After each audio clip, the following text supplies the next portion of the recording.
हमारे चैनल को सब्सक्राइब करें और सभी वीडियोस के नोटिफिकेशंस प्राप्त करने के लिए बेल आइकन दबाएं। Good morning students. कल जो हमने बात की थी कि ये संधारित्र की धारिता का जो कॉन्सेप्ट है बहुत ही इंपॉर्टेंट है आपके लिए। आज आइए उसी पर हम न्यूमेरिकल कॉन्सेप्ट, न्यूमेरिकल रिटर्न आपको बताना चाहते हैं। यानी आप आज की बात समझने के लिए कल का वीडियो जरूर देख लीजिए, तब आपके सारी चीजें बात समझ में। आपको उदाहरण के रूप में हमने बताने का प्रयास किया है कि कैसे आप सीरीज में कंबाइन करते हैं कैपेसिटर्स तो रिजल्टेंट कैपेसिटी होती है, और पैरेलल कंबाइन करते हैं तो रिजल्टेंट कैपेसिटी कैसे आप फाइंड करते हैं। देखिए दोनों की चीजें। एक पहला उदाहरण पढ़िए, 3 माइक्रोफैरड धारिता के 3 संधारित्र श्रेणी क्रम में जोड़ लीजिए, समांतर क्रम में जोड़ लीजिए और फिर उनका रिजल्टेंट ज्ञात कीजिए। पहले श्रेणी क्रम में जोड़िए। श्रेणी क्रम में कैसे जोड़ते हैं? Second terminal of the first is combined with first terminal of the second, और ऐसे अब चित्र आपका बन गया। रिजल्टेंट क्या होता है? सीरीज में होता है resultant capacity 1/C = 1/C1 + 1/C2 + 1/C3। यानी इस तरह से कंबाइन करने पर ये 1/3 + 1/3 + 1/3 जोड़ आपसे बनता ही है। एलसीएम लेंगे 3, 1 धन 1 धन 1, यानी 1/C = 3/3 यानी 1, तो C = 1। देखिए ये जानबूझकर 3 माइक्रोफैरड के और 3 ही संधारित्र दिए गए हैं। ये कभी तो एक नंबर में आपसे पूछ लिया जाता है कि यदि 3 माइक्रोफैरड धारिता के 3 संधारित्र श्रेणी क्रम में जोड़ दिए जाएं तो परिणामी धारिता रिक्त स्थान होती है। तो आप क्या कहेंगे? 1 माइक्रोफैरड होती है। अब देखिए 1 नंबर का हो गया। इसी को 2 नंबर का आपसे जब पूछेगा तो कहेगा कि ऐसे जोड़े गए हैं, परिणामी धारिता बताइए। तो परिणामी धारिता बताइए मतलब ये सवाल आपको लगाना पड़ गया ना। 1 नंबर में भी ये सवाल आपको लगाना पड़ गया और 2 नंबर में भी आप सवाल लगाकर ही आंसर करेंगे, लेकिन 2 नंबर में आपको ये लगा के दिखाना है, और 1 नंबर में चाहे वो खाली स्थान हो, चाहे रिक्त स्थान हो, वो चाहे सही गलत का हो, वो आपको लगाना नहीं, बस बता देना। तो ये आंसर आपका, यानी 3 माइक्रोफैरड के 3 संधारित्र सीरीज में जुड़े तो रिजल्टेंट। इसी को दूसरे तरीके से जोड़ लीजिए। दूसरे तरीके से जोड़ लीजिए मतलब इसको पैरेलल जोड़ के दिखा दीजिए भाई साहब। पैरेलल जोड़, पैरेलल में चित्र भी बना सकते हैं और नहीं बना सकते हैं। तो आपको सूत्र याद है कि जब हम समांतर क्रम में जोड़ते हैं तो समांतर क्रम में जो परिणामी धारिता होती है वह अलग अलग संधारित्रों की धारिताओं की योगफल के बराबर होती है। 3 माइक्रोफैरड और कुल कितना? 9 माइक्रोफैरड। तो इस तरह से आपसे ये जो है पूछा जाता है कि जब 3 माइक्रोफैरड धारिता के 3 संधारित्र श्रेणी क्रम में जुड़ते हैं तो घटकर की कितनी हो जाती है? 1 माइक्रोफैरड जाती है, और जब इन्हीं को समांतर क्रम में जोड़ा जाता है तब ये धारिता 9 माइक्रोफैरड जाती है। तो एक तो एकदम इजी करके ये इस तरह से दिया, 1 नंबर का भी और 2 नंबर का भी। अगर ये दोनों एक साथ दे दिए जाए तो 4 नंबर का भी ये क्वेश्चन मिल जाए तो आपको हैरानी नहीं होनी चाहिए। अब चलिए इसको थोड़ा सा, जैसे कंपटीशन में आता है तो फिगर ही दे दिया जाता है। आपको ऐसा लगता है कि अरे ये तो चित्र बना भाई, आप इसको क्या करें? कुछ मत करिए, चित्र को देखिए और उस चित्र को अपने जहन में सजाइए, माइंड में ले जाइए और मेडिटेट करिए। क्या? All is well, all is well, all is well 2-3 बार जब कहेंगे तो पैरेलल का पैरेलल आपको खिंच जाएगा और सीरीज का सीरीज खिंच जाएगा, है ना। भले आप इडियट नहीं है पर 3 इडियट्स को मेडिटेट कीजिए तो आपको मजा आ ही जाएगा। कैसे? एक उदाहरण देखिए कैसे आपको मैं इडियट बनाता हूं। पहला फिगर, इसमें देखिए प्रश्न ये है, दिए गए चित्र के आधार पर A व B जो 2 पॉइंट्स हैं उनके बीच रिजल्टेंट कैपेसिटी डिराइव कीजिए, कैलकुलेट कीजिए। इसमें देखिए तो सबसे पहले आपको क्या करना चाहिए कि अंदर से बाहर निकलना है, ये ध्यान रखिए। अंदर से बाहर निकलना है, गलत ट्रेन नहीं पकड़ना है चतुर, ठीक है। इस तरह से गलत ट्रेन नहीं पकड़ना है, अंदर से बाहर निकलिए।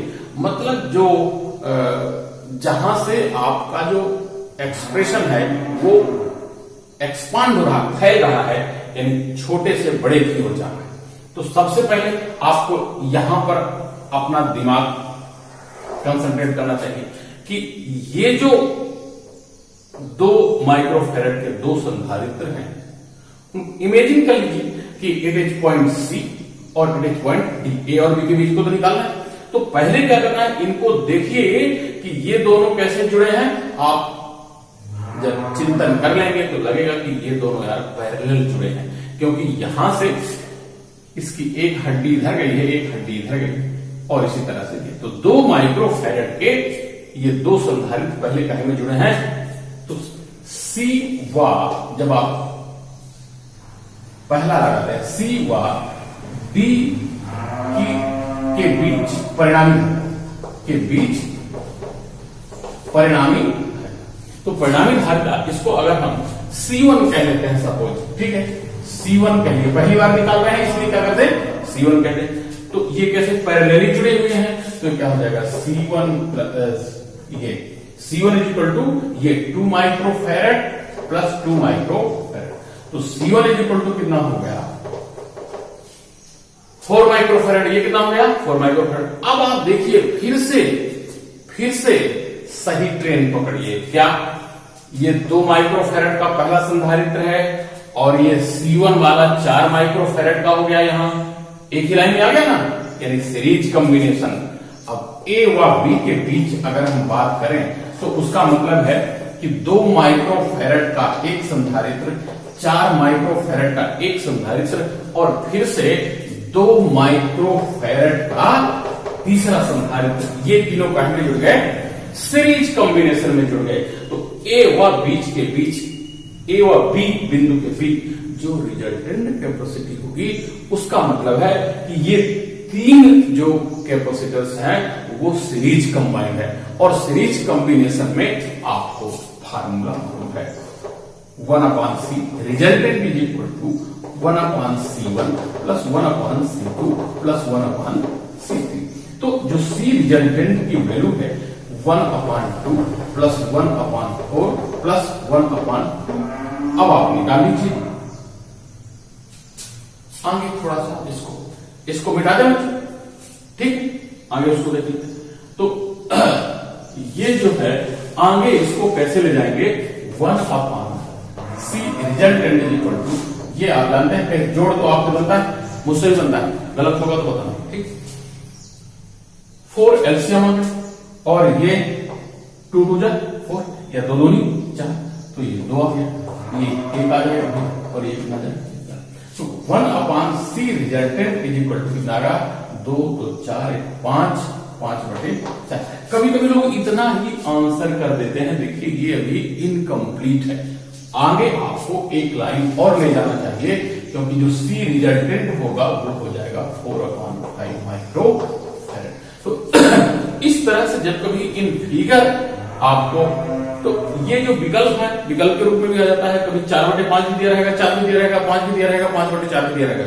तो इसमें है बड़ा सरल, लेकिन आपको सावधानी बरतनी चाहिए। आपको क्या करना चाहिए, सावधानी बरतनी चाहिए, तब आपसे सही कैलकुलेशन इजीली आ जाए। मेरे ख्याल से ये कैलकुलेशन आपसे बन जाएगा।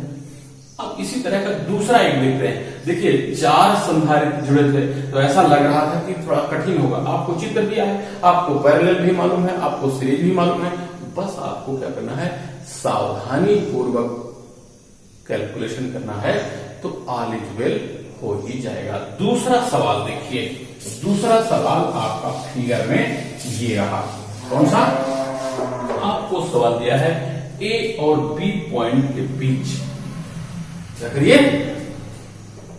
Resultant capacity calculate. इसमें भी देखिए A से B तक जब आप चलते हैं तो ये एक गड्ढा है साहब, और इस गड्ढे से आपको दूसरे मार्ग में जाना पड़ता है। यानी ये जो संधारित्र है इसके साथ ये जो लाइन है वो पैरेलली कंबाइंड है। तो पहले अपन क्या कर लें, ये जो एक साथ इधर जुड़े हैं, देखिए यहां से चलिए, मार्ग बदलिए, यहां से चलिए तो ये सीरीज में है ना, इससे चलिए ये भी सीरीज में है, मतलब पहले संधारित्र का दूसरा सिरा अगले संधारित्र के पहले सिरे से, और इस संधारित्र का दूसरा सिरा भी अंतिम संधारित्र के पहले सिरे से कंबाइंड है। तो इसको क्या कहते हैं, इसी को कहते हैं बच्चों सीरीज कॉम्बिनेशन। तो दूसरे को जब हम लगाएंगे तो इसको भी आप मान सकते हैं, इसको C मान सकते हैं, इसको D मान सकते हैं, जरूरी नहीं है, आप इमेजिन में ले लीजिए, डायरेक्ट कर सकते हैं। तो यहां लिखेंगे C व D के बीच परिणामी है, C व D के बीच रिजल्टेंट। तो उसको अगर हम मान लें C1, पहली बार कंबाइन कर रहे हैं, तो देखिए वो क्या आ जाएगा, 1 2 3 तीनों लोग अब सीरीज में है, तो क्या हो जाएगा 1/C1 ऐसा आ जाएगा। तो फिर 1/2 + 1/2 + 1/2 ये सीरीज कंबाइन है, तो 2 माइक्रोफैरड थे। अब इसको निकाल लीजिए, 1/C1 = 2 और 3, यानी C1 = आ गया 2/3 माइक्रोफैरड। यानी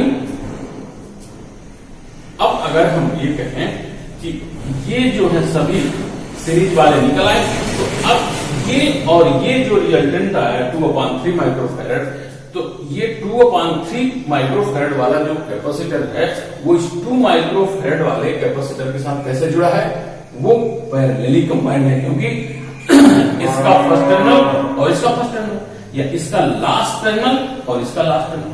तो इस तरह से ये दोनों जो कैपेसिटर हैं वो कैसे जुड़ गए, पैरेलल कंबाइन हो गए।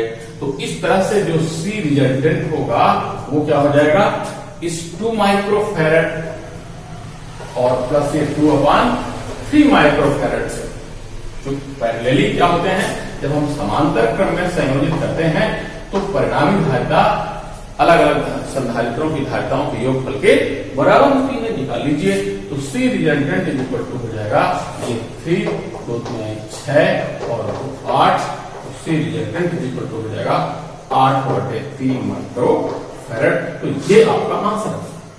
तो इस तरह से देखिए, इसको हम मिश्रित क्रम संयोजन भी कहते हैं, मतलब कुछ तो पैरेलली जुड़े हैं और कुछ म्यूचुअली कैसे हैं, सीरीज में जुड़े हैं। तो इस तरह से इसकी प्रैक्टिस अगर आपकी हो जाती है तो आपको ये धीरे धीरे प्रैक्टिस जरूर कर लीजिए और आलिज बेल करते रहिए और द्विवेदी फिजिक्स देखते भी रहिए, तो आपका फिजिक्स न्यूमेरिकली भी बड़ा इजी होने जा रहा है।